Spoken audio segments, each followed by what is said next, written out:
नमस्कार, माझे मनोगत इस उपक्रम में आप सबका स्वागत है। हम सप्तसरिता इस शीर्षक के अंतर्गत वो भारत की जो महत्वपूर्ण नदियाँ हैं इसके बारे में चर्चा, अभ्यास और इन्फॉर्मेशन कर रहे हैं। हम यमुना नदी के बारे में बात कर रहे हैं। हमने लास्ट टाइम में देखा कि यमुना जी वो बंदरपूछ ग्लेशियर से निकल के दिल्ली तक आती है, हिमालय को छोड़ के वो मैदान में आती है। यमुना जी जब हिमालय का आंचल छोड़ के मैदान में उतरती है तब उसका पहला पड़ाव होता है कुरुक्षेत्र और उसके बाद पानीपत। कुरुक्षेत्र हम सबको पता है कि कौरव पांडवों का जो युद्ध हुआ है वो यहाँ महायुद्ध यहाँ हुआ है। कुरुक्षेत्र का कौरव पांडवों का महायुद्ध, उसका रक्त रंजित इतिहास, भाई भाई का बैर, युद्ध के दौरान जो कुटिल राजनीति के दांवपेच किए गए, उन सबकी साक्षीदार यमुना नदी थी। उस वक्त उस युद्ध के दौरान यमुना रानी के पानी में जो रक्त की बूंदें गिरी होगी, तब यमुना जी का हृदय जो है वो विदीर्ण हुआ। लेकिन इसी यमुना रानी ने, इसे यमुना नदी ने युधिष्ठिर, अर्जुन, भीम, नकुल, सहदेव, इन पांडवों की वीरता और उनके जो सैन्य थे उन्होंने जो जिस वीरता से उन्होंने युद्ध खेला, वहाँ उनका पराक्रम देख के यमुना जी का दिल भी शौर्य रस से भर गया होगा। यमुना रानी भक्ति भाव से विभोर हो गई होगी जब युद्ध के दौरान कृष्ण भगवान ने अर्जुन को गीता का पूरा उपदेश दिया। यमुना जी करुण और दुख से विवल हो गई होगी जब पितामह भीष्म जी को उन्होंने शरमंचक के ऊपर सोया हुआ देखा। भीष्म पितामह और अर्जुन का ज्ञान संवाद सुनकर यमुना जी भी भाव विभोर हो गई होगी। आगे जब यमुना जी पानीपत से गुजरती है तो पानीपत का जो युद्ध है वो मतलब अभी हुआ है, तो उस पानीपत के युद्ध के प्रसंग की भी यमुना जी साक्षी रही है। आगे यमुना जी पहुंचती है पानीपत से भारतवर्ष की राजधानी दिल्ली में। यमुना जी ने मुगल साम्राज्य देखा दिल्ली में जो कई शतकों तक मुगल साम्राज्य था वो साक्षीदार रही। ब्रिटिश साम्राज्य के दिनों की वहाँ साक्षीदार उन्होंने साक्षी भाव से वह देखा। और स्वतंत्र भारत, आज का जो स्वतंत्र भारत है और आज की जो राजधानी है, उसको निहारती हुई यमुना जी आज बहुत ही खुश हो गई है और बहुत खुशी से वह आगे बह रही है। यमुना जी, हम आगे जाके यमुना जी आगरा में यमुना जी आगरा के पास यमुना जी बहती है। यमुना जी, आगरा और ताजमहल, इनके संबंध को कोई भी नकार नहीं सकता। यमुना जी और ताजमहल का जो यमुना जी में जो प्रतिबिंबित हुआ चित्र है, ये एक अनुभव लेने की बात है। पूर्णिमा की रात को, स्पेशली पूर्णिमा की रात को, ताजमहल का प्रतिबिंब जो है वो यमुना में जब यमुना में पड़ता है, तब लेखक कवि इनका जो मन है, उनमें मन में साहित्य की अनेकानेक कल्पना उभरती है।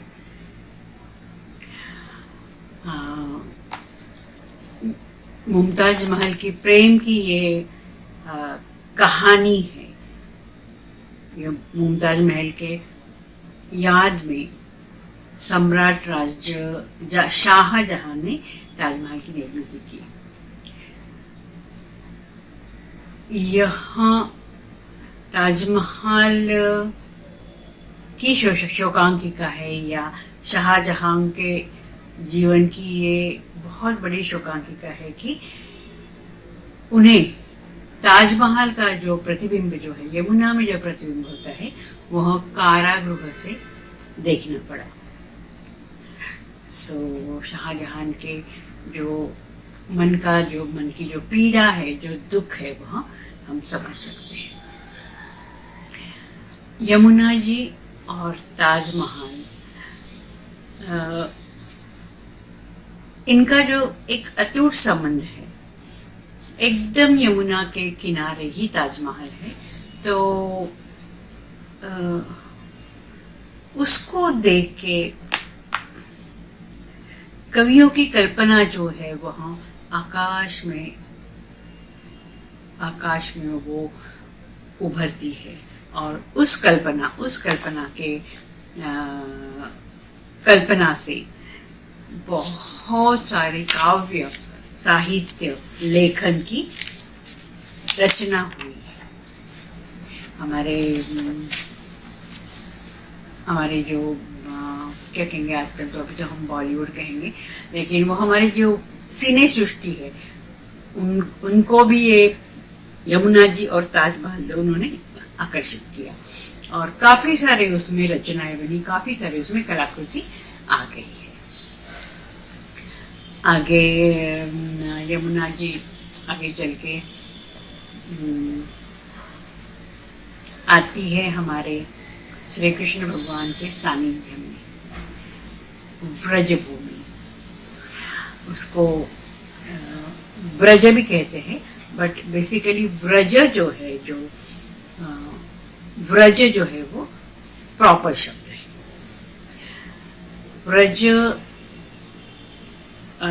व्रज का एक क्या कहेंगे हम, एक रीजन है, एक भाग है, एक प्रदेश है, जो कि यमुना के बाएं और दाएं दोनों साइड से बसा हुआ है। मतलब ब्रज, जहाँ जहाँ ब्रज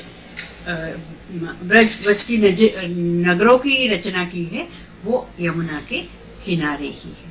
तो यमुना ब्रज, इनका संबंध बहुत ही नजदीक का है। ब्रजभूमि, हमें पता है कि राधा कृष्ण की जो क्रीड़ा है, उनका वो स्थल है जहाँ राधा कृष्ण ने अपनी क्रीड़ा की थी, राधा कृष्ण ने अपना बचपन गुजारा था। वो व्रज, ये जो शब्द है वह संस्कृत से लिया गया है, व्रज, और इसका अर्थ है कि गौ का निवास स्थान। जहाँ गौएं रहती है, जहाँ गाय रहती है, वह जगह है जो उसको व्रज कहा है। और ये जो व्रज शब्द जो है वो ऋग्वेद में आता है, ऋग्वेद से वहाँ लिया गया है। जाहिर है कि व्रज में गायों का काफी हद तक गायों का जो रहना है, गायों का जो, जहाँ गाय ज्यादा है, गौ ज्यादा है, वहाँ ब्रज की भूमि है। उसमें मथुरा आता है, वृंदावन आता है, कुछ हद तक उत्तर प्रदेश का कुछ भाग आता है, पानीपत, ये सब, इन सब रीजन को व्रज कहते हैं। और ये व्रज के बीचों बीच यमुना जी बहती है। सो व्रज और यमुना, ये इधर भी व्रज है, उधर भी व्रज है, बीच में यमुना जी उनके साथ साथ आती है। व्रज की संस्कृति जो है वह, व्रज की संस्कृति, व्रज का संगीत, व्रज की भाषा, यहाँ एक अलग अलग ही उसकी मिठास है। ऑफकोर्स श्री कृष्ण भगवान का जो सानिध्य ये यमुना जी को, ब्रज को, सबको मिला है, इसके लिए ब्रज भाषा जो है या ब्रज संस्कृति है वो वहाँ मतलब काफ़ी एक बहुत ही पुरानी और बहुत ही साहित्य से भरी हुई और बहुत ही एक हम कहेंगे एक समृद्ध ऐसी संस्कृति है।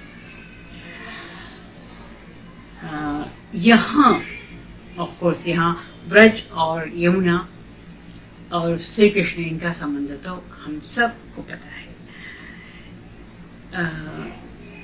राधा कृष्ण के बारे में हमने देखा कि राधा और कृष्ण, ये राधा जी का जो गांव है उसको बरसाना गांव है वहाँ, और नंदगांव जहाँ कृष्ण भगवान मतलब कृष्ण भगवान के पिताजी नंद जी वहाँ रहते हैं। तो नंदगांव, बरसाना, कुरुक्षेत्र, इन सबको ब्रजभूमि कहा जाता है।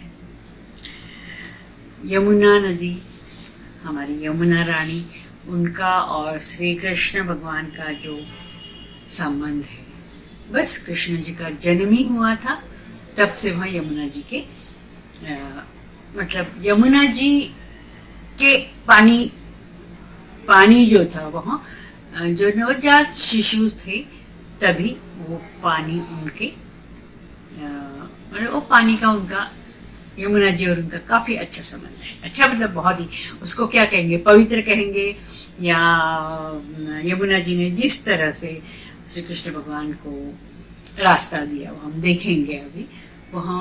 मतलब यमुना जी मानो श्री कृष्ण जी का आगे तो जाके यमुना रानी कहेंगे, श्री कृष्ण जी और यमुना रानी, उनका पति पत्नी का रिश्ता हो गया वहाँ। कालिंदी के नाम से वहाँ जानी जाती है। श्री कृष्ण जी की जन्म कथा तो सबको पता है। श्री कृष्ण जी का जन्म जेल में हुआ, कंस उनके पीछे था उनको मारने के लिए, क्योंकि कंस को ये शाप हुआ था कि उसकी बहन जो है देवकी, जो उनका 8वां पुत्र, उसका वध करेगा। इसके लिए कंस जो है वो सब उनके 6 पुत्रों का नाश कर दिया, उनको मृत्यु दे दी उन्होंने। जब कृष्ण भगवान का जन्म हुआ तो कृष्ण भगवान तो विष्णु के अवतार है और इसीलिए उन्होंने अपने चतुर्भुज रूप का देवकी और वसुदेव को उनका दर्शन दिया। अभी वसुदेव ने कृष्ण भगवान को नवजात शिशु, कोमल उनके हाथ पैर, अभी उन्होंने आंखें भी नहीं खोली है, आंखें खोल के वो इधर उधर जहाँ देखते ही है, तो उसी वक्त उनको अपनी माता पिता से दूर होना पड़ा। ये तो कहानी सबको पता है। और यह जन्म कथा हमारे जनमानस में इतनी हमारे हृदय में, भारतीयों के हृदय में ऐसी बस गई है कि भूलते तो है ही नहीं, हम लोग भूल पाते, लेकिन हम हर साल वहाँ जो कृष्ण जन्म का जो उत्सव है वो जब श्रावण में अष्टमी को कृष्ण का जन्म हुआ तब हम कृष्ण जी का जो जन्मदिन हर साल मनाते हैं, लगातार मनाते हैं कई सालों से। कृष्ण भगवान का जन्म हुआ तब से आज तक उनका जो जन्मदिन है वो उसी तरह से मनाया जाता है। और ऑफ कोर्स हम वो याद करते हैं कि किस तरह से कृष्ण का पूरा जीवन हम उस वक्त याद करते हैं। तो नवजात शिशु को वसुदेव ने एक टोकरी में रखा और वहाँ उन्होंने तभी डिसाइड किया था कि कृष्ण जी को मैं जो ब्रजभूमि है वो ब्रजभूमि में नंद में उनके जो मित्र थे वो नंद और यशोदा उनको सौंप देंगे। इसके लिए उन्होंने कृष्ण भगवान को एक टोकरी में लेके, वो जो टोकरी जो है उन्होंने सिर पे लेके कृष्ण भगवान को लेके वसुदेव जी निकल गए। श्रावण महीना बहुत जोर की बारिश आ रही थी, मूसलाधार बारिश हम कहेंगे। वसुदेव जी कृष्ण भगवान को लेके निकले। कहानी भी है उनको, जो उनके जो सर्प है, जो शेषनाग है, उन्होंने उनको उनके ऊपर छतरी की तरह, छाया की तरह उनको भीगने से, गीले होने से बचाया। आगे जाके मथुरा में कृष्ण जी का जन्म हुआ और उस साइड में ब्रजभूमि है और इस बीच में यमुना नदी बहती है। तो जैसे ही वसुदेव जी यमुना नदी को पार करना पड़ता है, तो पार करने के लिए गए और उन्होंने वहां देखा कि यमुना बहुत उफानती हुई, बहुत ही जोर के प्रवाह से बह रही है। फिर भी वसुदेव जी उस पानी से निकलने के लिए गए और जैसे जैसे आगे जाने लगे वैसे वैसे पानी उनके पूरे पैर और फिर बाद में कमर तक और बाद में कंधे तक आ गया। यहाँ यमुना जी का प्रवाह तो बह ही रहा था, लेकिन वो इतना जोर से बह रहा था कि मानो प्रलय सदृश पहिए हो, और वो उफानता हुआ प्रवाह था। यहाँ प्रवाह, यमुना जी का यहाँ प्रवाह तब शांत हो गया जब यमुना जी पानी, वसुदेव जी के जो पानी था, यमुना जी का पानी यशोदा जी वसुदेव के कंधे तक आ गया, उसमें उसके बाद सर तक आ गया। और जब यमुना जी ने कृष्ण भगवान का पैर को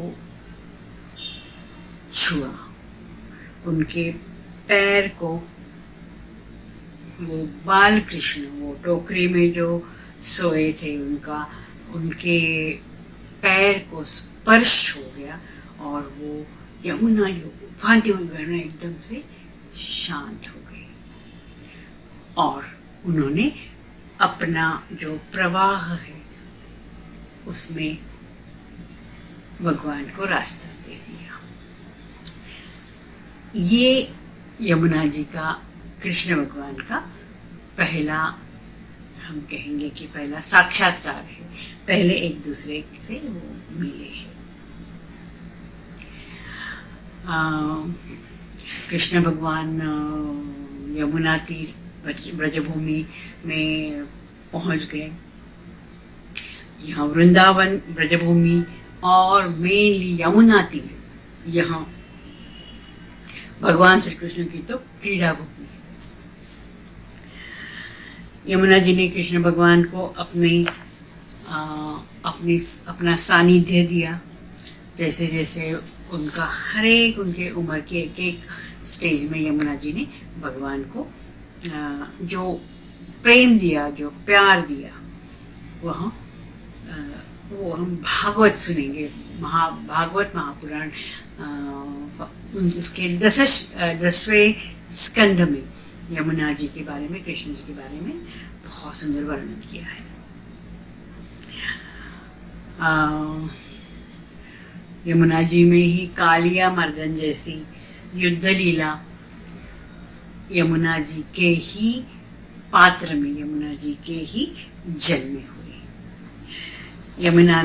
यमुना जी तो तब आनंद से एकदम भाव विभोर हो गई होगी जब कृष्ण भगवान ने कालिया जैसे विषारी सर्प को मारा तो नहीं, लेकिन वो विषारी सर्प को अपने जो उसकी फैमिली थे, उनके कुटुंबीय थे, उनके साथ यमुना जी से दूर किया और उनको रमणक द्वीप में जाके रहने को बोला।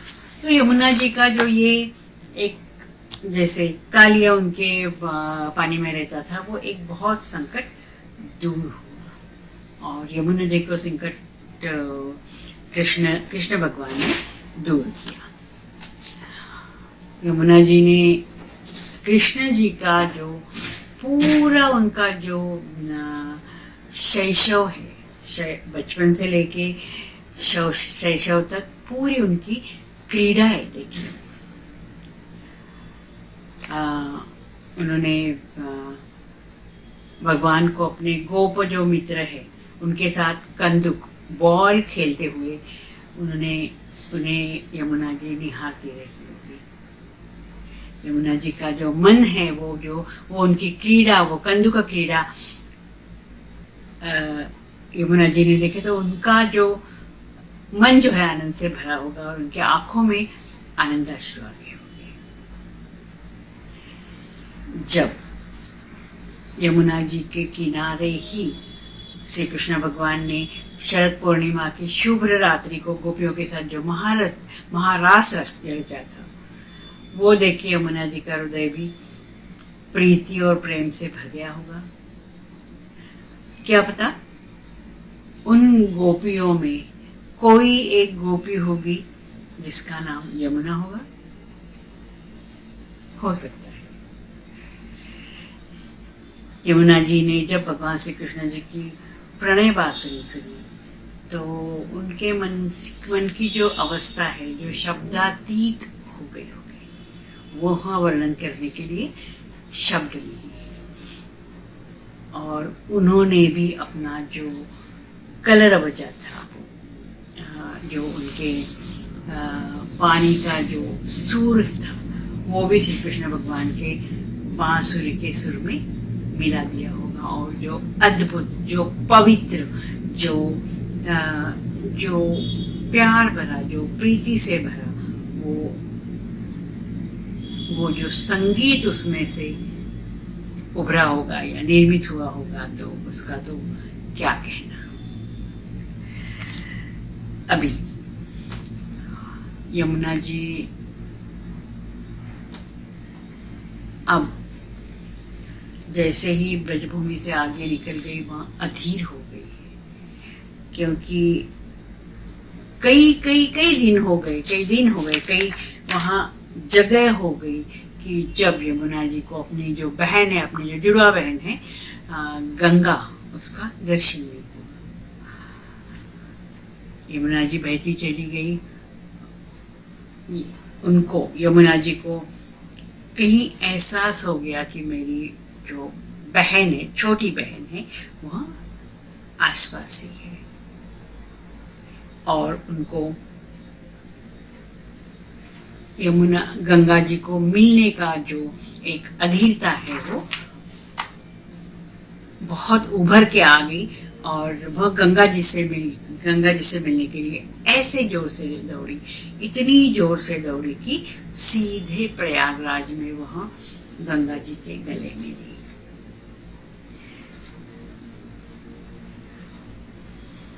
और वहाँ गंगा जी के गले में मानो वह लिपट गई।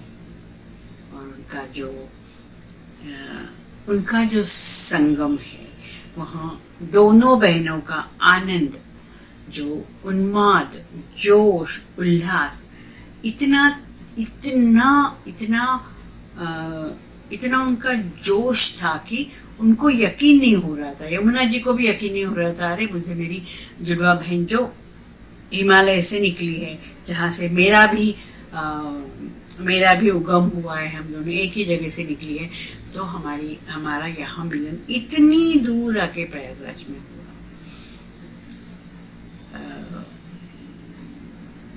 कुछ देर तो यमुना जी अपना स्वतंत्र अस्तित्व है वो लेके चली। हमने पिछले क्लास में भी देखा था कि यमुना जी और गंगा जी, कैसे यमुना जी काली और गंगा जी शुभ्रवर्णी साथ साथ चलते हैं, लेकिन वो जो पानी है जो मिलता नहीं है, वो लाइन जो है हम देख सकते हैं। तो यही अस्तित्व लेके यमुना जी कुछ अंतर तक अपना स्वतंत्र अस्तित्व लेकर, लेकिन गंगा जी की उंगली पकड़ के, छोटी गंगा जी तो छोटी बहन है, इसी के लिए उनकी उंगली पकड़ कर चले। और एक पॉइंट पे, एक जगह, एक बिंदु में यमुना जी ने अपने आप को गंगा जी को समर्पित कर दिया और वह गंगा जी से मिल गई। और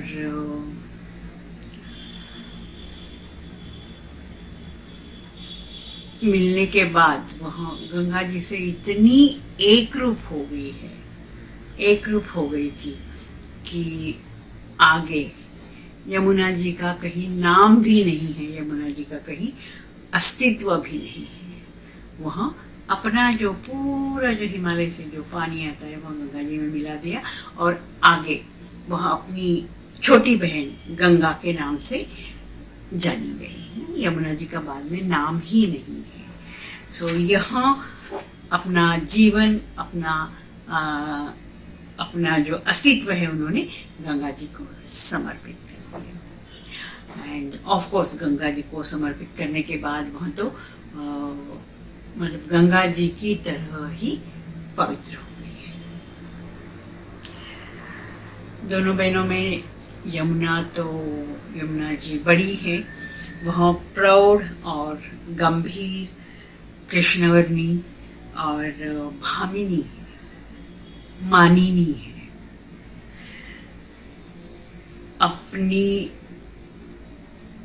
अपना बड़ा बहन, वो बड़ी बहन थी, तो बड़ी बहन का जो कर्तव्य होता है वो छोटी बहन को संभाल लिया। छोटी बहन का जो भी गंगा जी ने कहा आप तुम मेरे साथ चलो, मुझसे विलीन हो जाओ, मुझे समर्पित हो जाओ।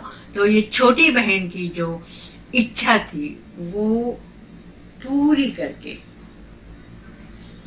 यमुना जी ने अपना जीवन, अपने आप को गंगा जी में समर्पित कर दिया।